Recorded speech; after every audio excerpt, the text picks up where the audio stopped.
आज का जो टॉपिक है वो है प्रेगनेंसी।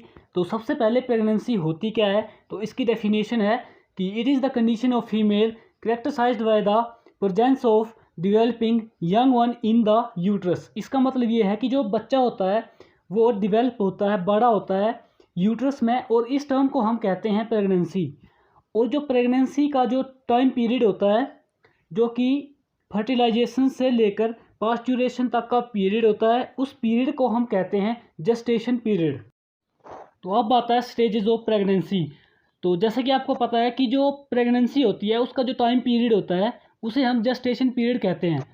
तो अब जो ये जेस्टेशन पीरियड है ये डिवाइडेड होता है 3 पार्ट में on the basis of developmental stages of concepts. Concepts का मतलब होता है अवधारणा। तो इसका जो पहला पार्ट होता है उसे कहते हैं हम पीरियड ऑफ ओवम और जाइगोट। ये जो पीरियड होता है ये 10 से 12 दिन का होता है आफ्टर फर्टिलाइजेशन, और जो जाइगोट है वो भी इसी पीरियड के तीसरे से चौथे दिन में यूट्रस में पहुंचता है।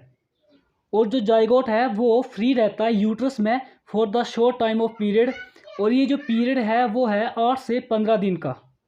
तो जो जाइगोट है वो न्यूरिश्ड होता है, पोषित होता है सेक्रेशन ऑफ यूटेरिन ग्लैंड, और उसे हम कहते हैं यूटेरिन मिल्क। तो उसके बाद जो दूसरा टाइम पीरियड है उसे कहते हैं द पीरियड ऑफ एम्ब्रियो। तो जो पीरियड ऑफ एम्ब्रियो है it extend from the 13th to 45th day of the pregnancy in the cow.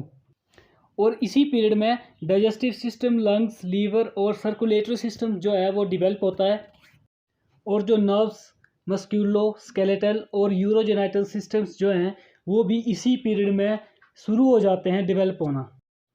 और जो हार्ट होता है वो भी धड़कना शुरू कर देता है इसी पीरियड के 21 से 22 दिन में। और जो प्लेसेंटा होता है उसकी जो फॉर्मेशन जो होती है वो भी इसी पीरियड में होती है 20 से 30 दिन के बीच में। अब आता है तीसरा और लास्ट पीरियड जिसका नाम है the period of fetus. It extend from 46th day of pregnancy to the parturition. इसी पीरियड में बॉडी का साइज और वेट इंक्रीज होता है। सभी बॉडी पार्ट्स की जितनी भी बोन्स होती हैं, कार्टिलेजेस होती हैं, वो इसी पीरियड में डेवलप होती हैं। All the system of the young one are progressively develop for the fully functions. मतलब जितने भी जो बॉडी फंक्शंस होते हैं यंग वन के, वो सभी अच्छे से पूरी तरह से काम करना शुरू कर देते हैं इस पीरियड में। जो प्लेसेंटा की ग्रोथ जो है वो इसी पीरियड में होती है।